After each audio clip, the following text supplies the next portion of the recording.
Visible. Can you see the PPT, guys? Yes? Can you see the PPT? Yes. Okay. Last class we have started with functional and non-functional requirements. What do you mean by functional requirements? I told guys. What do you mean by functional requirements? Right. Functional requirements are going to have a statements, right, that is going to describe the system services provided by the system. Along with that, it is also going to provide you the how the system is going to behave in a particular position, right, or the particular situation. Along with that, how it is going to react to the particular inputs. That what you are going to study within the functional requirement, right. Then in case of a non-functional requirement, you are going to indicate the constraints, right, the constraints on the system operation, how exactly the functions are going to work out. Along with that, you are going to also give the constraint on the development processes and the standards. That what you are going to represent within the non-functional requirement. Yes or no? This is what we have seen in the last class. Have you remembered? Hello, can you hear me, guys? Please respond. Right, functional requirements are the statements of the service the system should provide. Along with that, how the system should react to the particular inputs and how the system should behave in the particular situation, right. Then in non-functional requirement, it is going to give the constraint on the services or the functions. Those are offered by the system, such as timing constraints, the constraint on the development process and the standards. Along with that, one more type of a requirement we have seen, that is what the domain requirement. A domain requirement is nothing but it is going to give you the constraint on the system from the domain of the particular operation, right. Then after that, we have started the functional requirement in detail. We have studied, yes or no? Functional requirement we have studied in detail. Is that the PPT is visible, guys? Let me know. Hello, are you seeing the PPT? Yes. Okay. The functional requirement, that is going to describe the functionality of the system services. Along with that, always the functional requirements are going to be depend on the type of a software who are working, or who are the expected users who are going to use your software. Along with the type of the system where exactly the software has been, it is going to be used, right. On these all things, it is going to be, you are going to use you are going to specify the functional requirement, right. And along with that, we have seen how we are going to specify the functional user requirement and functional system requirement. In case of functional user requirement, it may be a high level statement indicating that what the system should do, right. If we are indicating the functional system requirement, that indicates that it should describe the system services in detail. This is what we have seen in the last class itself. Along with that, we have seen with respect to the case study, that is the man case system, what are all the different functional requirements are there. That what we have seen in the last class. After that, the problems that is going to arise when you are not stated precisely the functional requirement, what type of problems are going to be arise, that what we have seen with the example. Then after that, we have seen the functional requirement should be complete and the consistent. Yesterday's class, I told you people just go through the Google it for the consistency. What do you mean by consistency, guys? Can anyone Googled it? Have you come with the answer for the consistency? And what do you mean by ambiguity? For those terms, I told you to search. Have you seen those things, guys? Consistency and the ambiguity. Yes. Unclear indicates ambiguity. Okay, what is consistency? What is consistency? Yes, guys. Fixed. I think you are studying business intelligence concepts, right? In data mining. Yes or no? Business intelligence concepts you are using ETL. There somewhere you have studied the consistency, completeness. These all words you have studied there also. In this semester only you are studying data mining, right? That subject. In that some business intelligence concepts you are studying. These all words you are going to study once again. Have you seen that one? What is consistency? This indicates that whatever the homework I am telling you are not googling at least. I am telling you, you have a phone, just search for that word. Only simple concept you are not doing. Simple work I am giving you people, but yet, yes, what it is?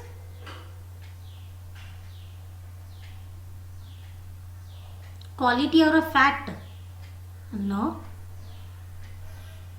No. Any other answers? Consistency means the information should be consistent. Indicates what?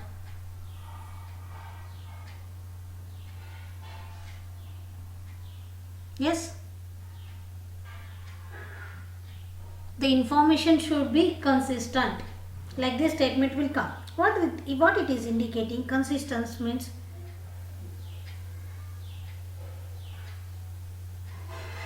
no answer again. Right? This indicates that you are not at all giving, you are not at all taking seriously. Just simply online classes means just they are going on. Simply stability, somewhat correct.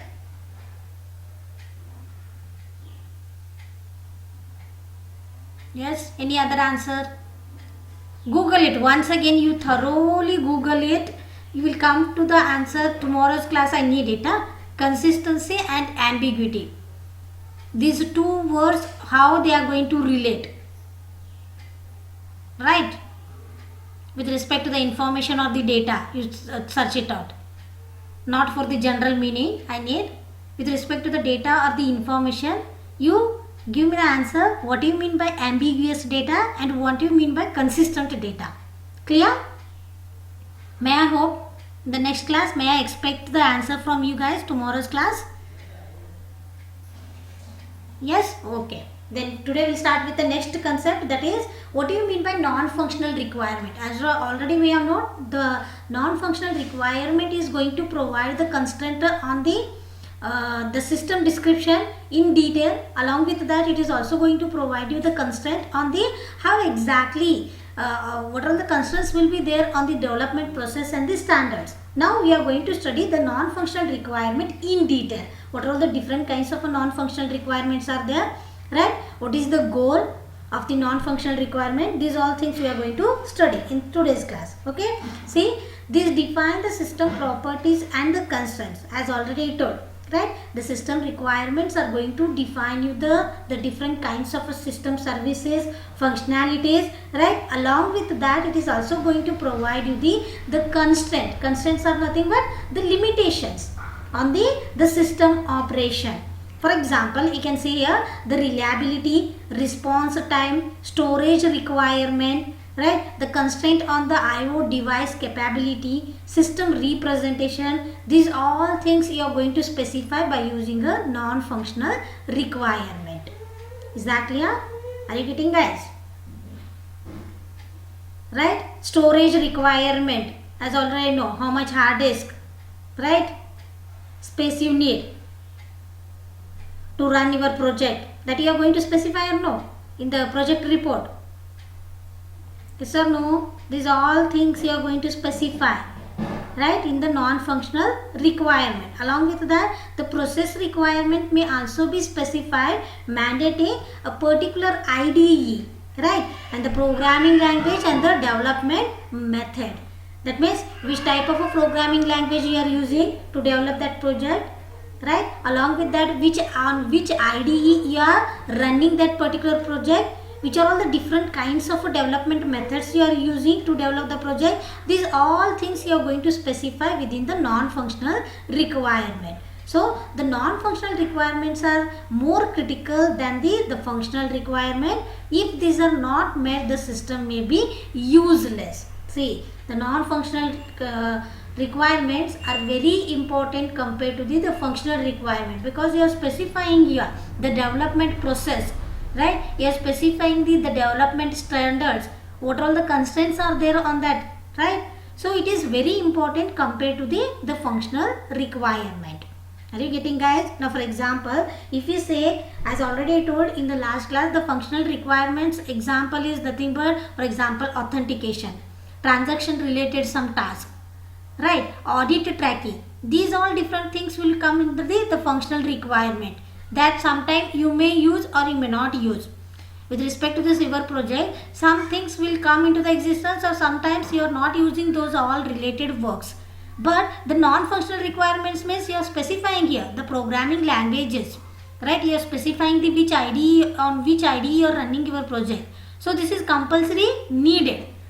If these all non-functional requirements are met, then only your system is going to be successful. It will be useful. Otherwise, it will become a useless system. I hope it is clear. That means here in non-functional requirement, you can say the examples as, you can use the use cases, you can use the sequence diagrams, activity diagrams, right? Those all things you can use to specify the non-functional requirement. Is that clear? Are you getting, guys? Are you there in the meeting? Hello? Can you hear me? Are you there in the meeting? Hello? Yes, please respond. So that I'll think that there is no network issue. Is that clear about the non-functional requirement? Right? These are very important compared to the functional requirement, but it is very critical. Along with that, these are very critical compared to the functional requirement. If these are not met, then your system will become useless. Now we will see what are the different kinds of non-functional requirements are there. Is that diagram is visible, guys? Non-functional requirement. Hello, can you see the diagram? See, mainly non-functional requirements are divided into three categories. One is product requirement, organizational requirement, and the external requirement. Again, these all types are going to have a different kinds of the requirements. But mainly the non-functional requirements are divided into three types. It is product, organizational, and the external requirement. See, in product again you have a efficiency, dependability, security. And with respect to external, we have a regularity, ethical, right, legislative. Again in efficiency, with respect to organizational, you have a environmental, operational, development, right. Like this, again different kinds of what the categories are there, subcategories are there within these three main categories of non-functional requirement. Here we are studying, we are focusing only on these main three types of the non-functional requirement. That is product, organizational, and the external requirement. Is that clear? Now we will see what is the meaning of those three types of the non-functional classification. Are you getting, guys? Yes? Now we will see what you mean by product requirement. See, the product requirements are nothing but the requirements which specifies that the delivered product must behave in a particular way. That means in a particular situation, right, it should behave. How it is going to behave, that everything you are going to specify by the product requirement. Is that clear? The requirements which are going to specify that the delivered product must behave in a particular way. That means what will be the execution speed, right? What is the reliability of that particular product, or what the requirement, that everything you are going to specify within the product requirement. Is that clear? It is going to specify this type of a requirement, are going to specify whatever the software or the project you have developed or the product you have delivered, that how it is behaving in a particular way, that you are going to specify by using a product requirement. Is that clear? Then second one is organizational requirements, indicates what? The requirements which are consequence of the organizational policies and the procedures. Example, the process standards used, implementation requirement. Example, these all will comes under the organizational requirement. Is that clear? Now see, the particular organization has what? It has by the your software product, whatever you have developed, right? Whatever the product is delivered, that has to what? Use, that has to check what all the organizational policies and the procedures are there, whether they are meeting or no. That everything you are going to specify by the organizational requirement. Name itself indicates the organizational requirement. That means it has to meet the organizational policies and the procedures. Clear? The next is external requirement. That means these type of requirements which arises from the factors which are external to the system and its development process. Example, interoperability requirement and the legislative requirement. That means these are not a part of your software product, right? These are the some factors which are going to be what? Those are external to your software product or the system, right? Those times those type of requirements you are calling it as a external requirement. Name itself indicates external. That means those are external to the system. Clear? For example, as already told, whenever you are going to use a software engineering tools, right, or the methods to develop your software product, at that time it has to communicate with it has to meet some legal and the ethical communication or some rules or the policies. Whether those are the part of your system? No, right? Those are some factors you are going to consider. Those are external to the system. So those you are calling it as an external requirement. I hope it is clear, guys, getting the thing.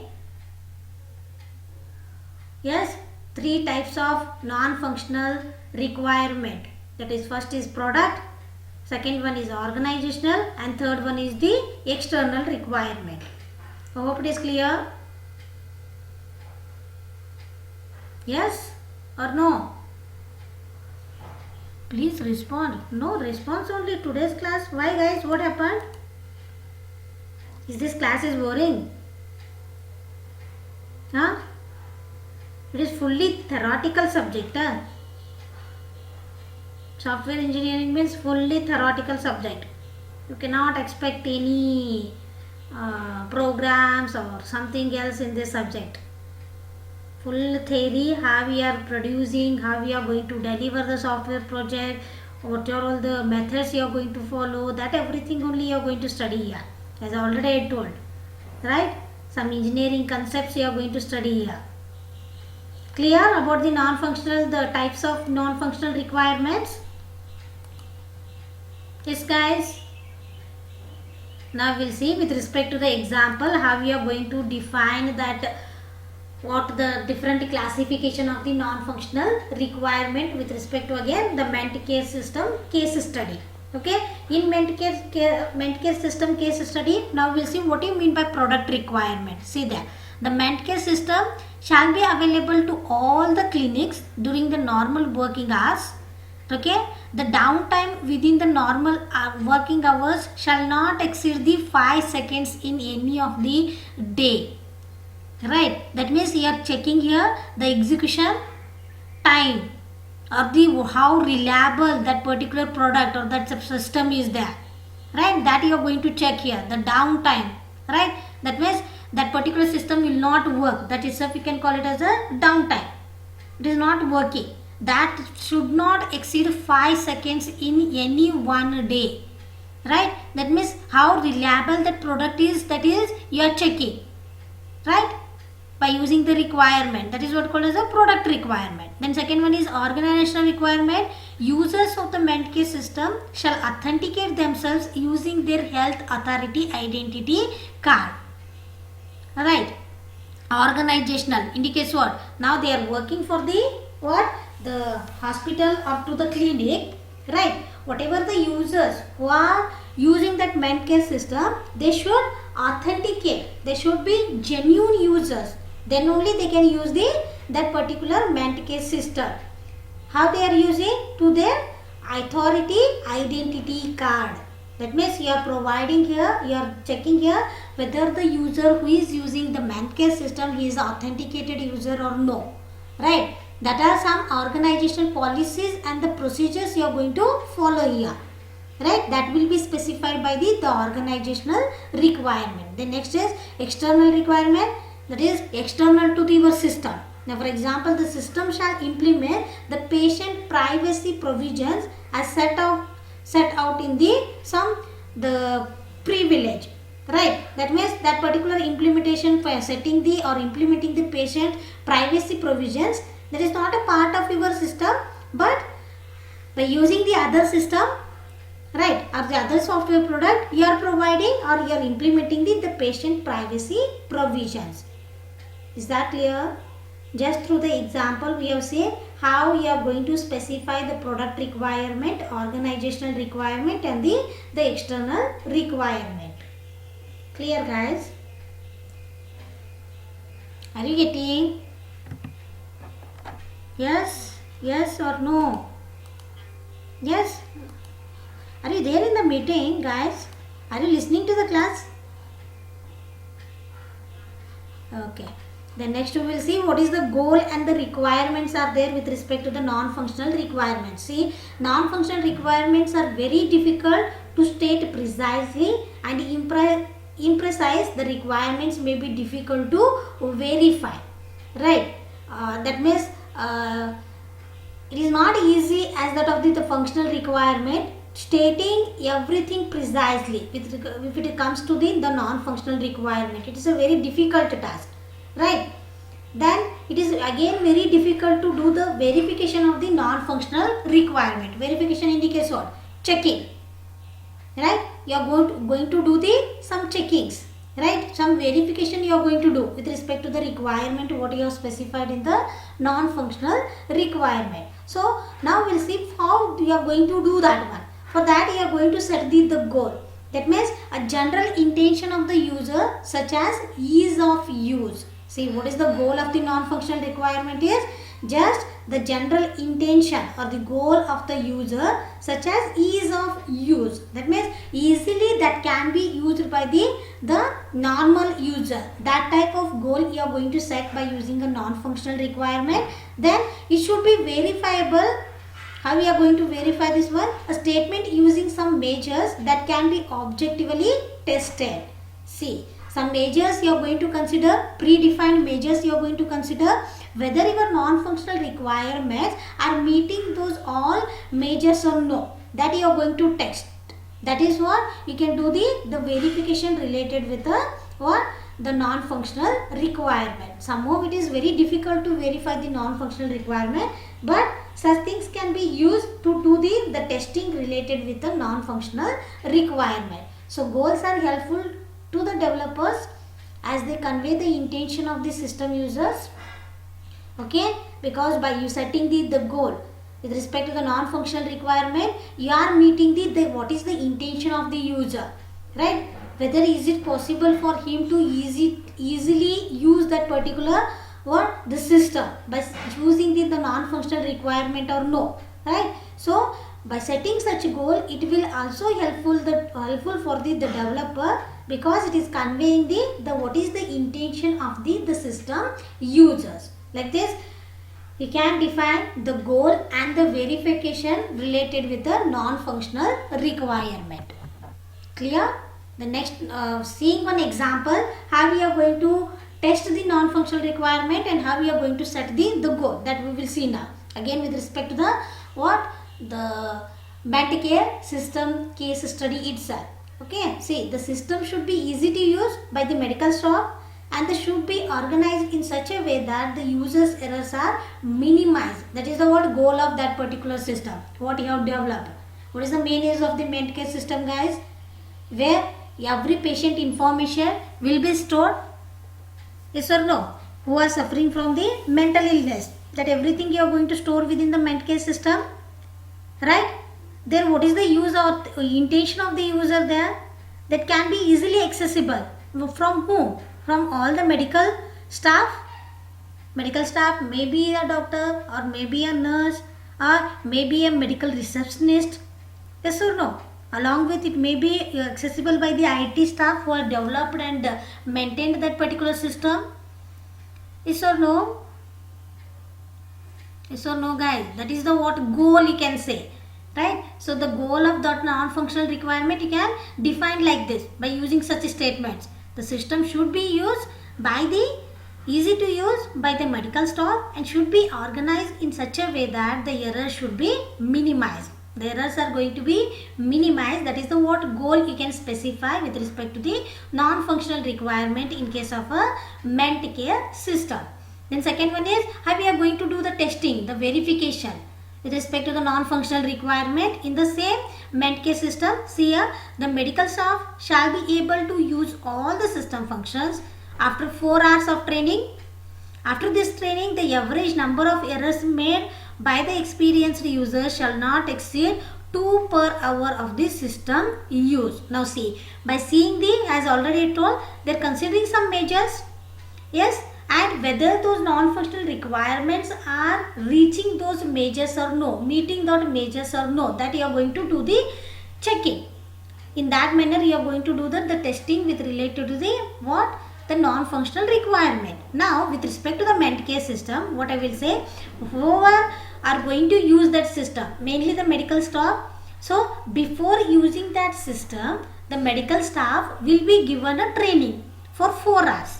Right, that indicating that how to use that particular system, what all the system functions are there, how to use those all system function, everything will be what present in that particular training period. Right, so now they have trained.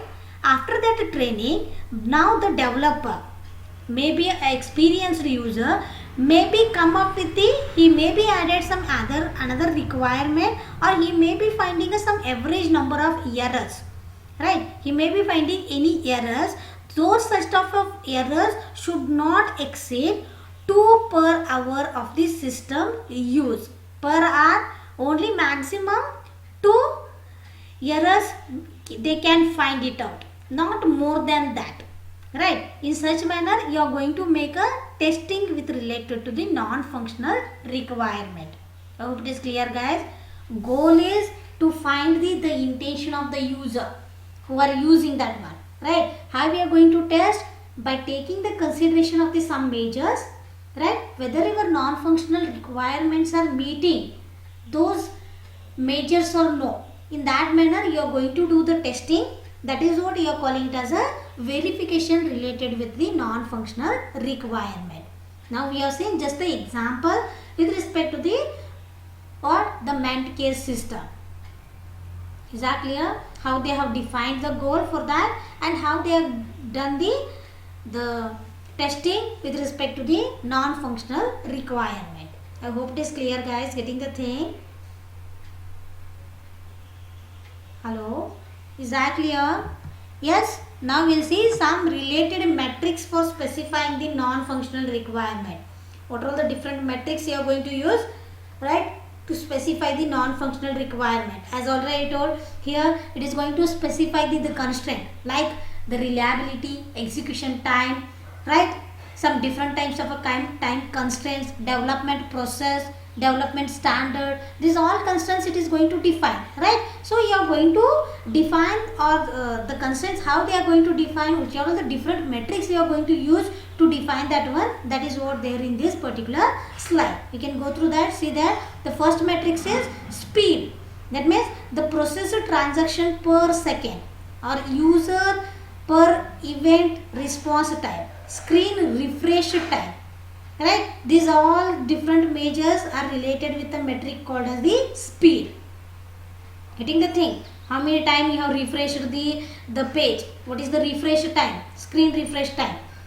Right, the user per event, which are all the event you are handling, right? How many times that particular event is used by the user, what is the response time of that one? That means it is related with the timing constraints, right? Related with some different types of services provided by that ment care system, you can say. We take the again ment care system itself case study. With respect to that we can define these all metrics here. Are you getting, guys?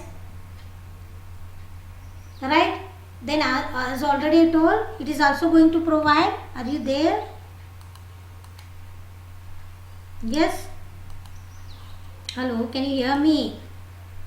right? Then next is, as already told, you are going to specify the storage requirement, right? That means size in terms of the megabytes, number of ROM chips, how many ROM chips you are using or the RAM chips you are using, that you are going to specify by using a size.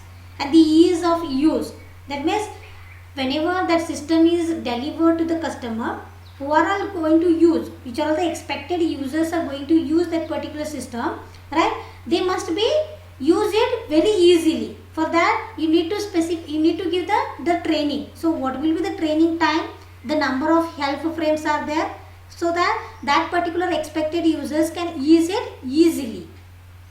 That can be used by the expected users of that particular system, that you can define here. See, reliability, that means mean time to failure, you can find it out. The probability of unavailability, as already told. See, in the Go, what happened, the downtime should be less than 5 seconds. That means that particular time, that particular system is not going to work properly. That means if there is an unavailability will be there of the system functions. So that by using those all measures, you can indicate the how reliable that particular system is there. Clear? So the rate of failure occurrence, availability of the system, these all measures you are going to consider to indicate the reliability. The next is robustness. That means time to restart after failure. After failure, how much time it is taking, right? If it is taking less time, that indicates that is very robust. Robust indicates what? Strong, right? And the percentage of events causing the failure, which are all the events are causing the failure, the percentage of that one you are going to calculate, and the probability of data corruption on the failure. These are the some measures you are going to use to indicate the robustness of the non-functional requirement. Then next is portability, percentage of target dependent statements and the number of target system. Portable indicates what, guys? What do you mean by portability? Yes, what do you mean by portability? Do you know? Hello? Do you know the meaning of portability? Can anyone? Portable system. I think Java you are studying, right? Are you studying Java in this semester only? This subject? Hello? Can you hear me, guys? Oh, what is portability? Java is a portable language. One of the feature of the Java is portability. What do you mean by portability? I am asking. Are you studying this semester only? No? Yes? Yes, Soumya, you are telling something. What is portability?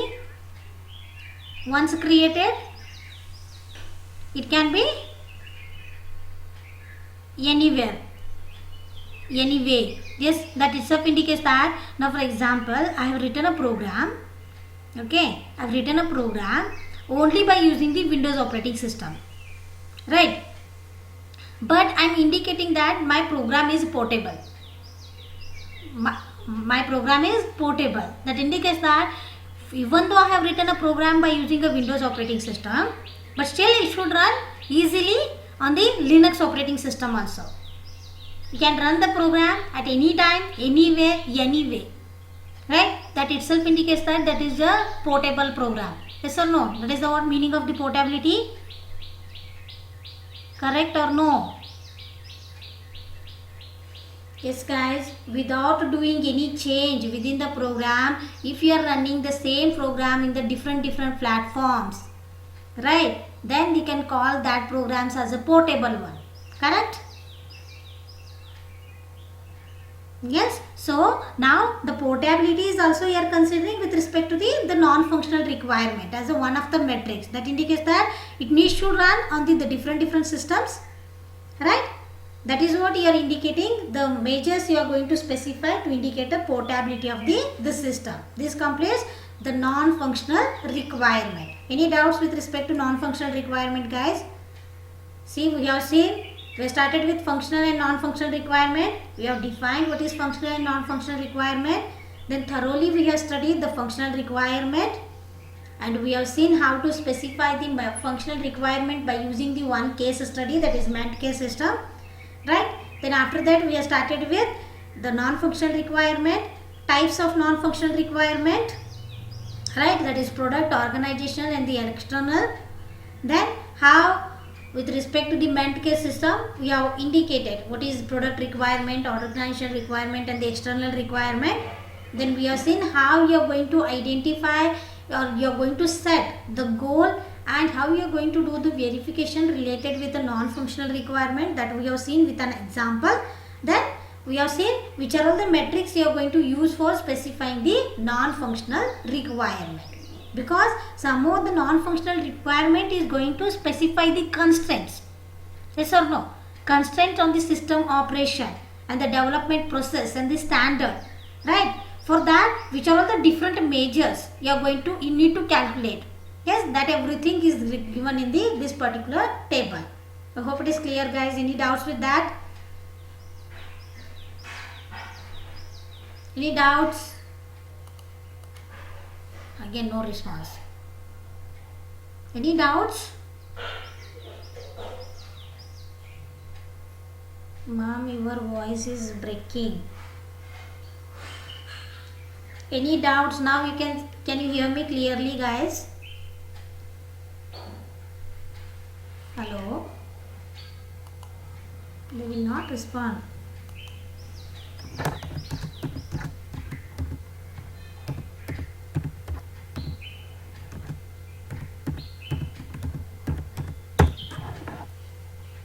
Is that my voice is clear, guys? Can you hear me properly?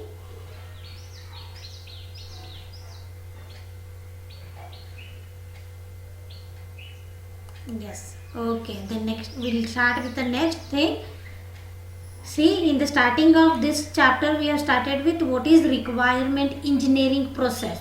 Can you define me now at least what is the use of the requirement engineering process, guys? Can anyone tell me the definition for requirement engineering process?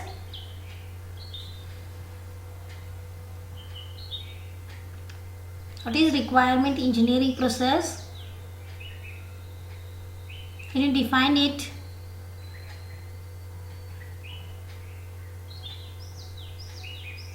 Hello?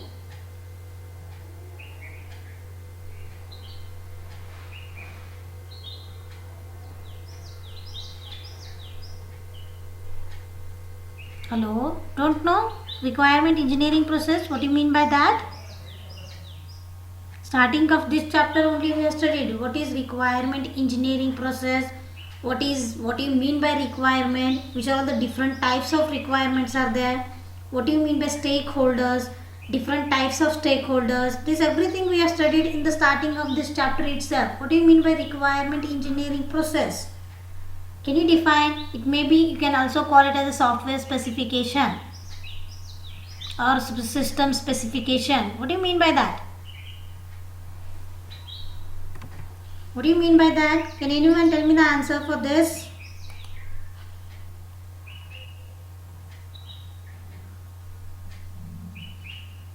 Hello? Can you hear me? At least respond.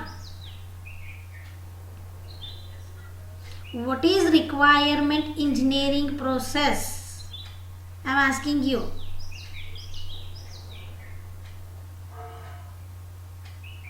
In simple way I told you.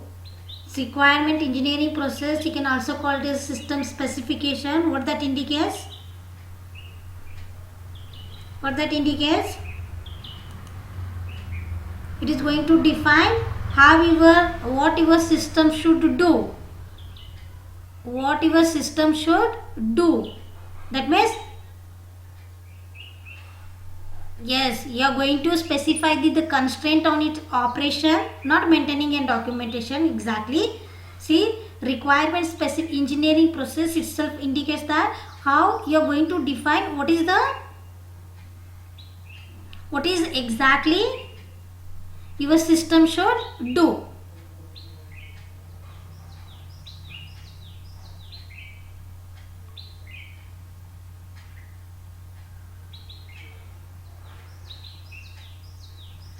Yes. Yes, Kiran. Now? Yes, can you hear me now? Yes. See, requirement engineering process is nothing but it is going to define what your system should do. Okay, along with that it is also going to specify the constraint on its operation and how it is developed. Clear? Now we'll see the requirement engineering process. What all the subcategories of or the sub stages are there in the requirement engineering process. Clear? Okay, this full chapter you are going to study the requirement engineering process itself. What all the different phases are there, how we are going to specify those all things, everything that we are going to study here. Clear?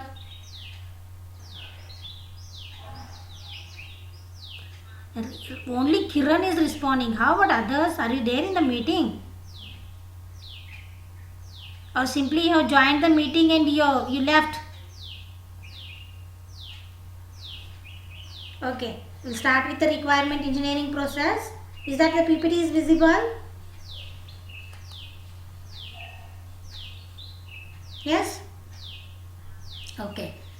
The requirement engineering process, the processes are used for requirement engineering vary widely depending upon the application domain and the people who are going to involve in that particular system and the organization who is developing the requirement. See, which are all the processes you are going to use for the requirement engineering, that is going to differ.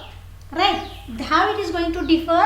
Because it is mainly depending upon the which application domain you are using to develop that particular system. Right, along with that, who are all the people are going to involved in that particular system. Right, along with that, which organization is developing the requirement for that system. These are all things you are going to consider. Because of that, the processes which are used in the requirements are going to be differ or they are going to vary. Clear? Getting the thing? What are the processes you are going to consider within the requirement engineering? Those are not fixed. Right? Why they are not fixed? Why they are going to differ? Because you are going to consider some constraint. Right, you are going to consider some factors over there. Indicates which are the peoples are going to involve in that particular system, who are the expected users, right, and which organization is using or is developing that particular system, who is going to define the requirements, right. That organizations are going to differ again, and which are all the application domains you are going to use to indicate its operation. Right, the application domains are going to change. So, because of that, the processes which you are going to use within the requirement engineering are also going to be differed. Clear? So, mainly there are 4 activities are there in the requirement engineering process. That is, one is requirement elicitation, requirement analysis, requirement validation. After that, you are going to do the requirement evaluation. Then the requirement management. These are the more, or you can say the general activities which are related with the requirement engineering processes. Again, these are going to differ. Right? They may vary. Clear? But these are some generic activities. Those are related with the requirement engineering process. 4 activities we have listed here. See that requirement elicitation, requirement analysis, requirement validation and the requirement management. Clear guys? Getting the thing? Yes. So in practice the requirement engineering is an iterative activity in which these all processes are interleaved. Right? Iterative activity means indicates what? One by one you are going to execute, but all the processes in which these all processes are interleaved. Again, one-to-one connection is there in between all the activities which you are going to consider within the requirement engineering. Clear? Just go through the diagram. Is that visible guys? This is about spiral view of the requirement engineering process. In this, all the four activities, again as already told, the activities are going to differ, right, depending upon the application domain, depending upon the people who are involved, right, and along with the organization who is developing the requirement.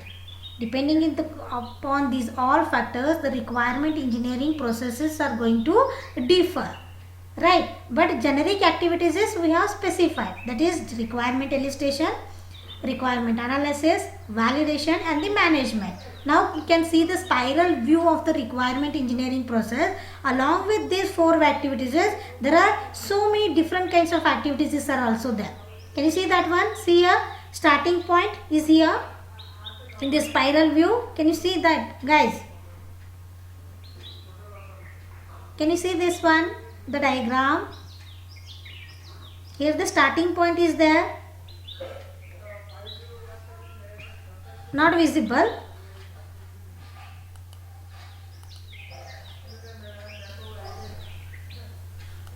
Now see, yes, okay, see, yes, is this spiral view is visible?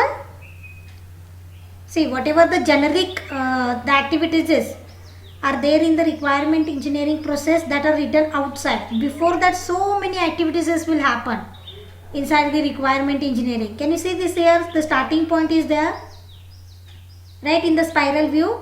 After that, you are going to find out the business requirement specification, right. You are going to identify the business requirement, then you are going to do the feasibility study, right. Then the user requirement elicitation is there, user requirement you are going to specify. Then you are going to do the prototyping. What do you mean by prototyping? What do you mean by prototype, guys? Do you remember? It is just like a model, just part of the system you are going to produce. That is what called as a prototype. Single or the part of a system you are going to produce. You are going to simulate it, the system. It is not exact model, right. Prototyping is there. Then after that you are finding the system requirement elicitation, then system requirement specification, then you are going for the reviews. Then after that only your system requirement document will come. Then you are going to do the requirement elicitation, requirement specification and analysis, requirement validation. Like this, these all are the different activities are also included within the requirement engineering process.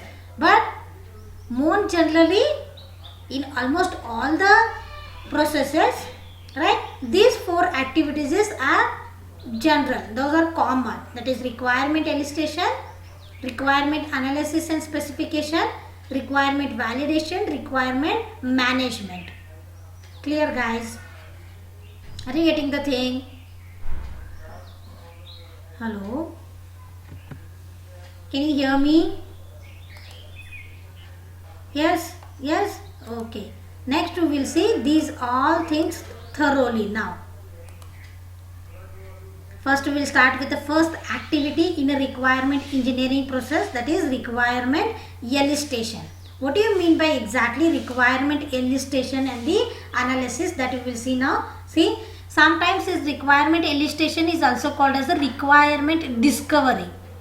See, the requirement elicitation can be also called as requirement discovery. Mainly it is going to involve the technical staff who are working with the customer to find out about the application domain, the service that the system should provide, and the system's operational constraints. See, what includes here requirement discovery. How they are going to discover the requirements before developing any particular system. What they will do, the technical staff, they are going to have a contact with the customers, okay. By having a communication with the customer, what they are going to find out, they will come to know, they will identify the application domain, right, and which are all the services that needs to be provided by the system, and along with that they are going to identify or they are going to specify the constraint on the system operation, right. So mainly the requirement discovery or the elicitation and analysis is going to involve the technical staff communicating with the customers. Clear? Along with that, it may involve the end users, managers, engineers. Those are involved in the maintenance, domain experts, trade areas, right? These all are called as the stakeholders for the requirement elicitation. Already you know what you mean by stakeholder. It may be a person or it may be an organization who is going to affect by the system, or they are having an interest in that particular system. Right, those things you are calling as the stakeholders. Right, along with the technical users or the technical staff, you may also consider with respect to the requirement discovery, the different types of stakeholders will come into the existence, like end users, managers, the engineers who are going to do the maintenance work, and the domain experts, because you need to discover here, you need to know about the application domain. So you need a domain experts here, and the trade unions. These are the some stakeholders related with the requirement discovery. I hope it is clear. Name itself indicates discovery. That means you are identifying, right? You are discovering which all the requirements are needed to develop that particular system. Are you getting, guys? Hello? Can you hear me? Are you getting? The first activity within the requirement engineering process, right? It is going to discover, right, the requirements which are needed to develop your system. So what it is going to involve? It is going to take the help of a technical staff who are going to communicate with the customers. Through that customer, they will come with the idea which is the application domain is needed, which are all the different services needs to be added within that particular system, right? Along with that, they are going to identify the constraint on the system operation, right? Along with the technical staff and the customer, there are different stakeholders are also come into the existence with respect to this requirement elicitation of the discovery is nothing but it may be a end users, it may be the engineers who are going to do the maintenance of the system, right? And who are the domain experts. That means you need to identify here the application domain, right? So the different kinds of domain experts also you need. These all type of stakeholders are also related with the requirement discovery. I hope it is clear, guys. Getting the thing right?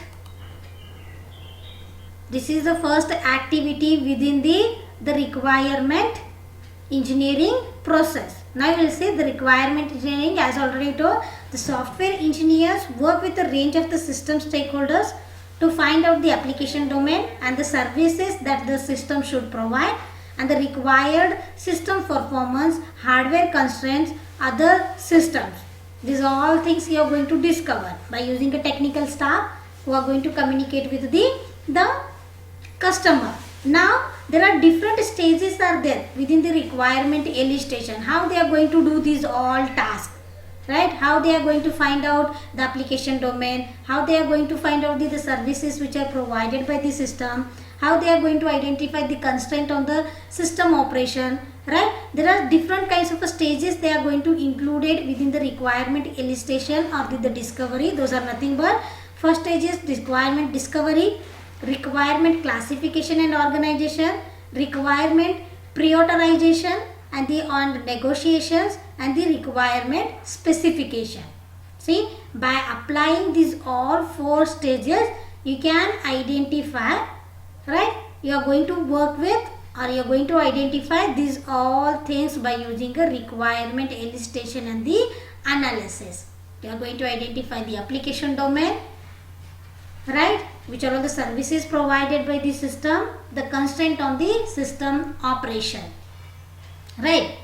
To identify these all things, it is going to have these different kinds of stages, that is requirement discovery, requirement classification. You are going to classify that one and you are organizing the requirements in some manner or some way, and after that you are going to give the priority for the requirement, or some requirement you are going to negotiate, you are ignoring it, And lastly, you are going to come up with the requirement specification. What all the exact requirements are needed, you are going to specify to develop that particular system, that you are going to specify in the last stage of